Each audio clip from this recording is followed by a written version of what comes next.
Gentiles amigos de Voces Críticas, las cifras de muertos, únicamente hay otras, pero las cifras de muertos con violencia, de muertes con violencia en la República Mexicana, en lo que va del gobierno del presidente de la República, de Andrés Manuel López Obrador, son impresionantes. Impresionantes como en su momento lo fueron con Ernesto Zedillo, con Vicente Fox, con Felipe Calderón Hinojosa y con Enrique Peña Nieto. Pero el problema, además del dolor humano que implica para las víctimas, sus familiares, en fin, tiene otra implicación muy delicada, la del freno que le pone al desarrollo nacional. De eso vamos a platicar en los próximos minutos con la especialista en política y gestión social, Marlene Martínez Leal. Ella es colaboradora de Voces Críticas. Marlene, de veras, qué gusto. Muchas gracias. Hola Jorge, ¿qué tal? Muy buenas tardes contigo estar el día de hoy. Efectivamente, acabas de tocar un punto muy importante, lo que es la violencia, lo que está sucediendo en nuestro país. Es alarmante, es inclusive, pues, de no solamente llamar nuestra atención, sino de realmente tomar en consideración las acciones desde casa que se pueden realizar para disminuir la violencia. La violencia es una situación en la cual alguien ejerce una presión sobre otra para poder hacer o que haga algo que inclusive vaya en su contra. Esto no lo digo yo, lo dice la Organización Mundial de la Salud, derivado de la ONU, pero que en nuestro país básicamente se ve como letra muerta, es decir, pues esto parece ser un día a día, y si no, para muestra solamente basta un botón. Veamos cualquier diario, ¿no?, colocado en los aparadores o cualquier página de internet y veremos pues el sensacionalismo del día. De alguna manera la violencia ha sido un negocio, ¿no?, para los empresarios, sobre todo para los periódicos. Pero ¿qué hay detrás de ese sensacionalismo, ese amarillismo, ¿no?, que tanto atrae a la gente? Sin duda lo acabas de decir bien, son cifras alarmantes, son vidas, en otras palabras. Estas vidas que cada vez han ido siendo quitadas de manera mayoritaria conforme han avanzado los años. Por ahí estamos viendo que aproximadamente a nivel general 470 personas, millones de personas, han sido víctimas de un homicidio doloso cada año, desde más o menos 2017. ¿Esto qué significa? Que hemos acumulado casi medio millón de muertes por año por un homicidio, es decir, por algo que pudo ser atendido por las autoridades, derivado que las autoridades son las principales promotoras de salvaguardar a la integridad de una persona, de una comunidad, de una nación. En nuestro país, bien, y lo dijiste, este sexenio que tenemos presente con el señor Andrés Manuel López Obrador es uno de los que ha tenido uno de los mayores repuntes en cuestión de violencia. Nada más por mencionar datos, la misma secretaria de Seguridad Pública, la señora Rosa Isela Rodríguez, ha dicho que en septiembre los homicidios bajaron, ¿no? Básicamente tuvieron un descenso, pero curiosamente, de 2018 al 30 de septiembre de este año, se reportaron alrededor de 100,344 muertes violentas. Más a eso agrégale 97,532 homicidios dolosos y 2,812 feminicidios. Digo, ya que estamos en la cuestión de género, ¿verdad? Sumado todo esto, me da casi 300 y tantas mil muertes, 302,000, 303,000 muertes. En un periodo tan corto de tiempo, es imposible, estamos rebasando cifras. Y digo rebasando cifras en personas. Estaba comparando estas cifras con las cifras del COVID, curiosamente. Las cifras COVID, estamos aproximadamente en 2 millones y tantos. Pues estas no se quedaron abajo, estamos en el 10%. 10% de violencia de personas muertas. Esto nos habla de que entonces el sistema que se está llevando a cabo por nuestra autoridad, pues no ha sido la mejor. La militarización se supone era una ayuda para que la ciudadanía estuviera muchísimo mejor protegida que en periodos anteriores. Es así que la Secretaría de Seguridad Pública ha recibido incrementos sustantivos en su presupuesto.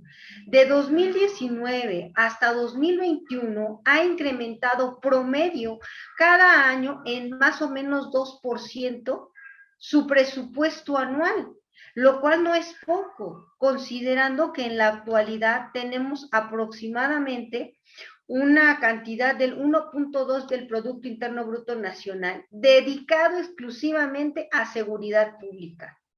Para darte un comparativo, Jorge, estamos hablando de que en salud, en un año con pandemia, gastamos aproximadamente el 3% del Producto Interno Bruto en salud. Y hemos gastado 1.2 en seguridad. Recalco.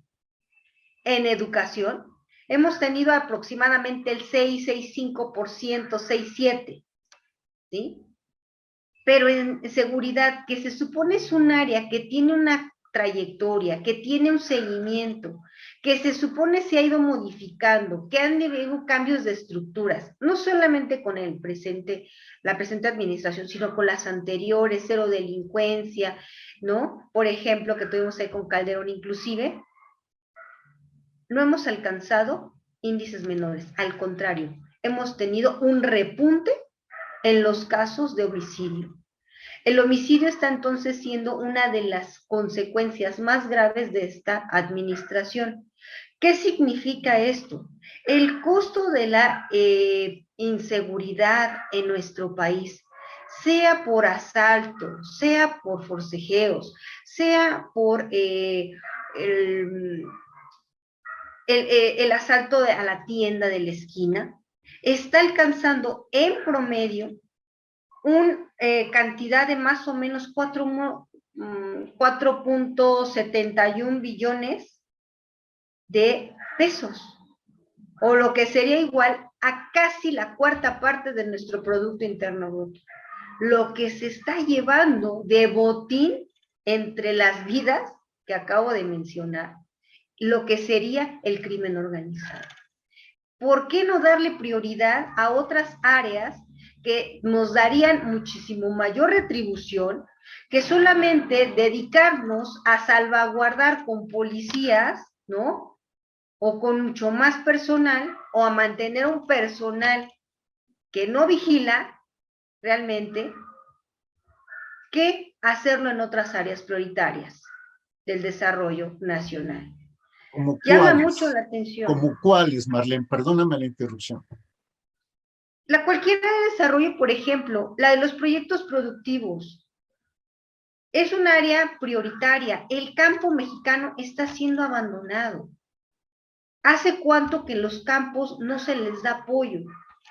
Se les da apoyo a los pueblos originarios. Ese es el boom de esta administración. No es el boom de dar apoyo al campo, sino a los pueblos originarios para enaltecer el sistema cultural. Es así, la Ciudad de México tiene la Feria de las Culturas en este momento, ¿no? Lo cual está significando que está levantando el auge cultural. Pero la cultura alimenta el espíritu, no nos alimenta el estómago, no nos da materias primas. La materia prima viene de proyectos pequeños o pequeños productores del campo, de la base. A ese sí se le tendría que apoyar en este momento.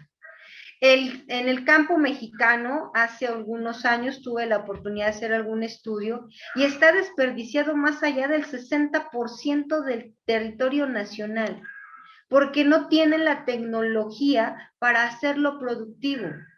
El restante 40% es el que se ha logrado tecnificar, que no es de riego, que no es de temporal, que significa esto una cosecha al año, sino que por lo menos pueden hacerlo de 2 hasta 3 cosechas al año.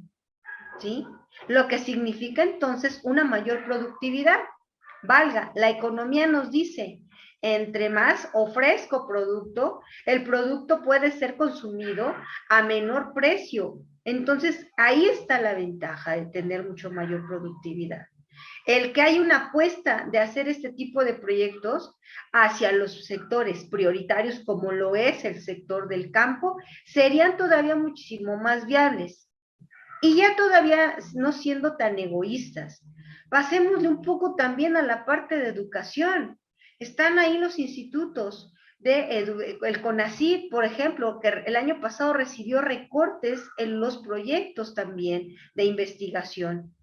Estábamos hablando de un momento también álgido en la cuestión de salud y sin embargo se redujeron los programas, se redujeron el número de becarios. ¿Para qué? Para que pudiéramos tener un poco de más dinero para otras áreas, entre estas el área de seguridad.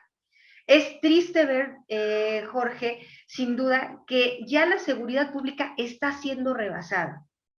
Simplemente en una búsqueda libre por internet me di a la tarea de buscar empresas privadas de seguridad. Una empresa privada de seguridad me salió un listado en México no menor a 88,000 opciones. Yo me remití a quién certifica a estas instituciones de seguridad privada. Bueno, la seguridad privada tiene que estar registrada ante dos concesionarias nacionales, que sería básicamente la Secretaría de la Defensa Nacional por el uso y portación de armas, y por el otro lado la Secretaría de Seguridad Pública. Más aparte, bueno, pues la de Hacienda por el pago que se genera. Pero está reglamentado. Entonces, a mí, antes, bueno, todavía en la escuela, a mí se me enseñó que la seguridad era un bien público, un bien en el cual el Estado nos proveía de ese beneficio, de esa garantía, una garantía constitucional, de hecho, que tienes el libre tránsito y acceso y disfruta de los bienes y recursos dentro de nuestro territorio. Lo que no se está viendo reflejado cuando tenemos que tener y comprar seguridad privada. Tristemente, pregunté a un empleado de cómo era su sueldo de seguridad privada y cuáles eran sus funciones. Aquel que traiga un arma portada significa que él gana un poco más que aquel que trae solamente un tolete. Hasta en eso hay clasificaciones. Esa seguridad, ¿cuánto cree? Es un sueldo, la verdad, miserable. Digo miserable porque exponen su vida. Estamos hablando de un sueldo promedio de los 6,000 pesos mensuales. Sí, es un poco más que el sueldo mínimo que se está dando en este momento en México Centro. Entonces, considerando que están exponiendo su vida, pues a mí 6,000 pesos realmente se me hace una bagatela por la vida de una persona en salvaguardar los bienes del otro. Comparado con un servidor público que en promedio está ganando entre los 12, 16,000 pesos al servicio del gobierno, a un policía común que nosotros vemos en la calle. Es extremada la diferencia, uno es privado, otro es público, los dos tienen la función de salvaguardar la integridad, uno en el espacio público y otro en el espacio privado. Tendremos que tener más cuidado cuando hablemos de seguridad. ¿Quién me provee la seguridad? ¿El Estado está haciendo realmente el papel que le debe dar al ciudadano? Yo pienso que no.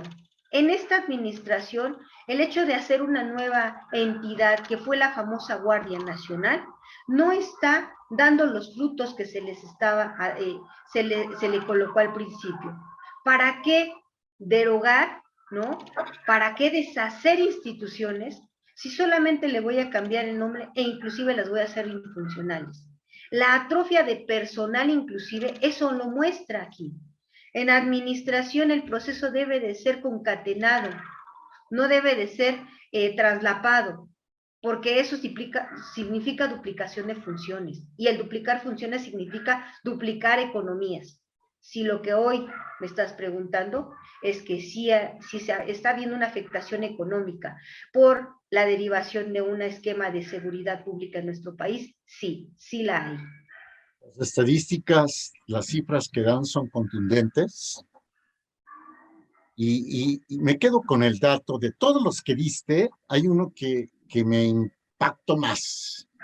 Sí, claro, el de las víctimas lamentables. O sea, una vida humana es irrepetible. Pero que en México haya país, en el país mexicano, 88,000 empresas de seguridad privada, nos habla del fracaso de la seguridad pública. Marlene, muchas gracias. El gusto ha sido mío. Hasta muy pronto. Hasta luego. Es la profesora Marlene Martínez Leal. Ella es maestrante en Administración Pública por la Facultad de Contaduría y Administración de la UNAM, profesora también de la misma facultad. Y usted, como siempre decimos, tiene la mejor opinión. Hasta pronto.